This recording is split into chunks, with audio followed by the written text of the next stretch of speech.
Coins are commonly thought to have been invented around 610 BC in the ancient province of Lydia, or Turkey as it's now known. More than 2,500 years later, despite our increasing reliance on paper money and plastic bank cards, it's hard to imagine going about our daily business without a pocket full of change. Coins need to be impossible to forge, as well as handle the wear and tear of passing through up to 10,000 hands during their 30-year lifespan. These requirements demand a complex process of design and manufacture. So, how do they do it? It's Monday morning in Chicago. For most folks, it's just the start of another work week. But for Harlan Berg, today is special. That's because Harlan collects and sells rare coins, and today, he's due to take delivery of a brand new release. The U.S. Mint has produced a new dollar coin and is anxious to see them widely adopted by an American public used to the dollar bill. So to stimulate interest, they decided to release 4 new designs for 2007. Coin collecting is quite a strong American tradition, and Americans love to collect coins in a series. And this is something that everyone will enjoy, and it'll probably create a lot of new collectors. The new designs will be made in the old U.S. capital of Philadelphia at the high-security United States Mint. Every year, the U.S. Mint produces up to 20 billion coins for general circulation, as well as bullion coins and special editions.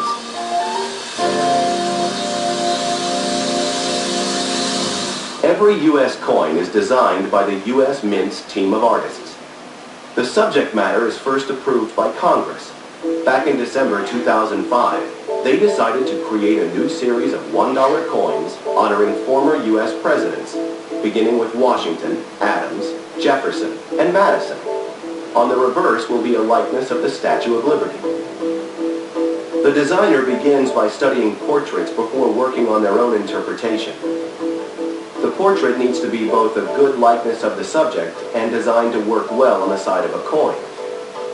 The next part of the process is turning this two-dimensional drawing into a three-dimensional design known as a bas-relief. This task belongs to sculptor Don Everhart. Don carefully traces out the drawing onto a layer of clay before gradually turning it into a textured relief. The finished clay design is extremely fragile, so it's first cast in plaster before Don adds the fine details, such as James Madison's hair and the gaps between Liberty's fingers. This sharp detail not only makes the coins prettier, it also makes them far harder to forge. We're able to put a lot more detail into the plaster model, and we've got our lettering on, we've got initials, we've got a little detail in the hair, detailed eyebrows, all these subtle forms in the face that really make it pop out. The plaster cast is now finished, but no one wants a coin the size of a pizza. So the next task is to shrink it, and that's where an ingenious contraption called the transfer engraving machine comes into play. Once loaded with the plaster cast, operator Edward McCurdy coats its surface with petroleum jelly, and the magic begins. As the sculpture rotates, the jelly lubricates a needle, which slowly traces over the relief in a spiral. This needle reads the bumps and grooves in the design, and via a complex series of cogs and gears, the design is scaled down to 1/12 its original size. The reduced scale design is simultaneously cut into a steel blank, using an engraving tool constantly lubricated with a stream of oil. It's a slow process, and transferring the design takes up to 3 days. The end result is called a master hub. While the finished hub has the correct size of an image on its surface, it can't be used to stamp the finished coins because the resulting image would be reversed. The next task is to turn this positive image into a negative by transferring it to hundreds of minting dies. Because these dies are made of a softer metal than the steel hub, when machinist Brian Cassidy stamps the two together, the die is reshaped to produce a perfect negative image. At last, after months of design and preparation, the new dollar coins are ready to go into mass production. Coming up, punching, cooking, whirling, and striking our way to the finished product.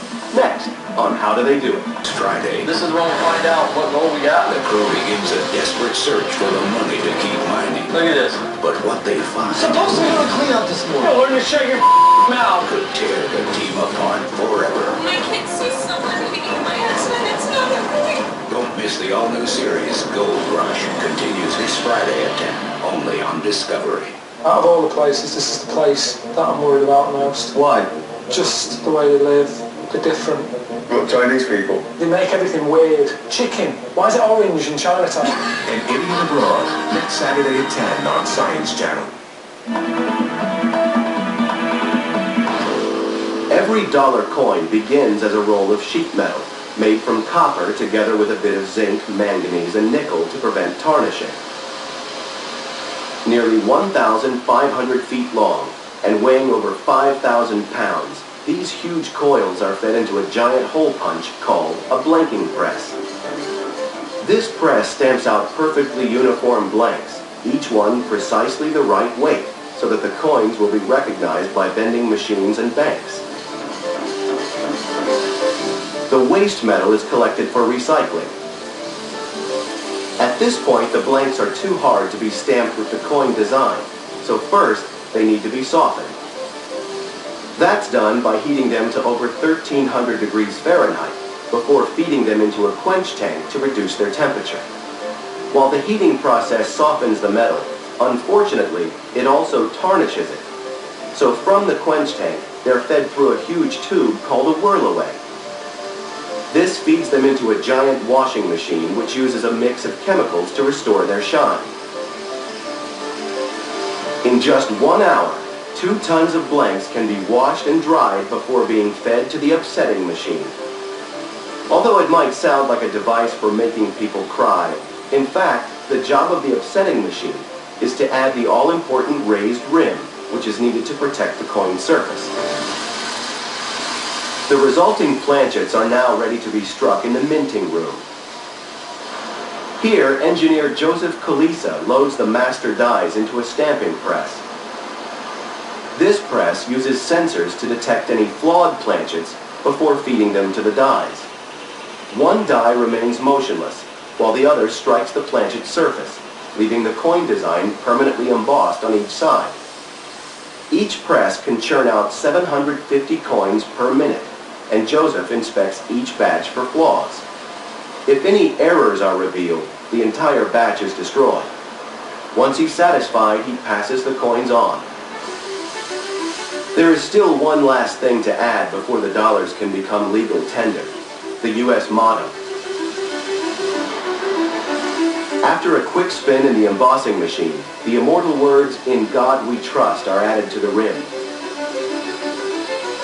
All that remains now is to feed the finished coins to an automatic counting machine. At last, the first batch of the new presidential $1 coins is ready to be sent to banks across America.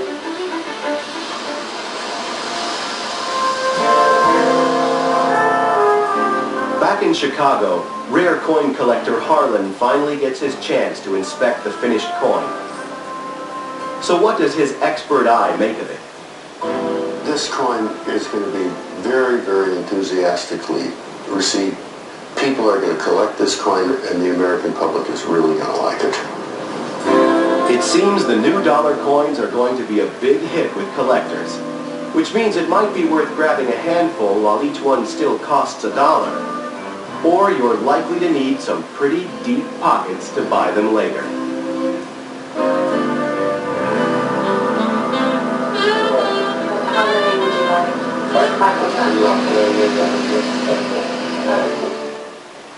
I was just watching, flipping through the channels here. I don't watch much TV, but I just happened to flip through this and came across the show that I just showed you.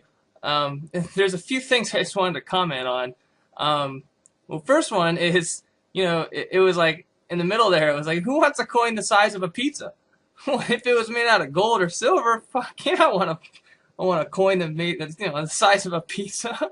If it was made out of gold, it'd be worth like $500,000. So yeah, that comment was kind of stupid. The second thing I wanted to comment on was in the middle there they said that they add copper, zinc, and manganese to prevent the coin from tarnishing. Well, that's, I guess, sort of true. I mean, if you made the coin out of gold, it wouldn't tarnish at all. If you made it out of silver, it would tarnish. But they said that they only hold the coins in circulation for 30 years max. So by the time a coin is like completely tarnished, it would be removed from circulation and re-melted down and made into new coins.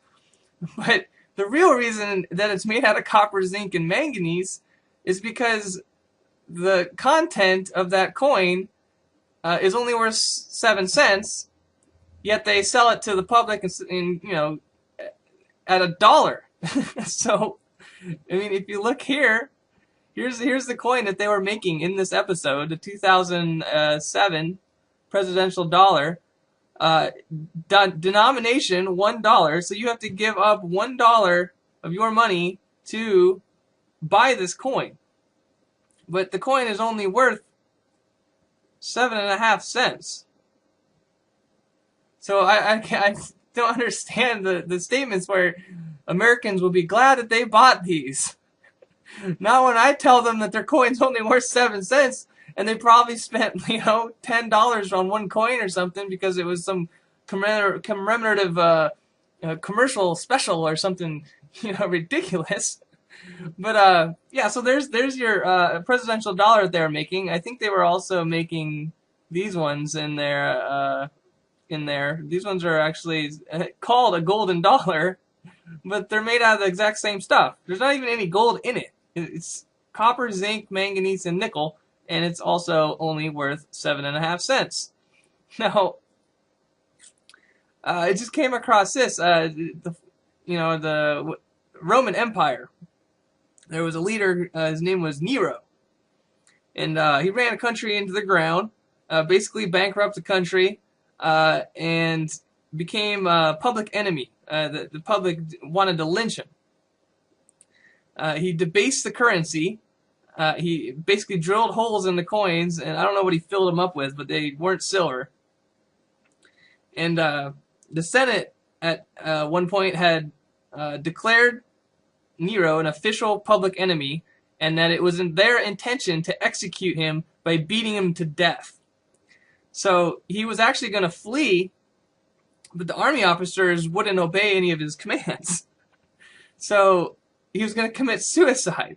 So the whoever was going to go and beat him to death, which was ordered by the Senate, went to arrive to his wherever he was staying, and instead of them beating him to death, he took a dagger and put it through his own neck.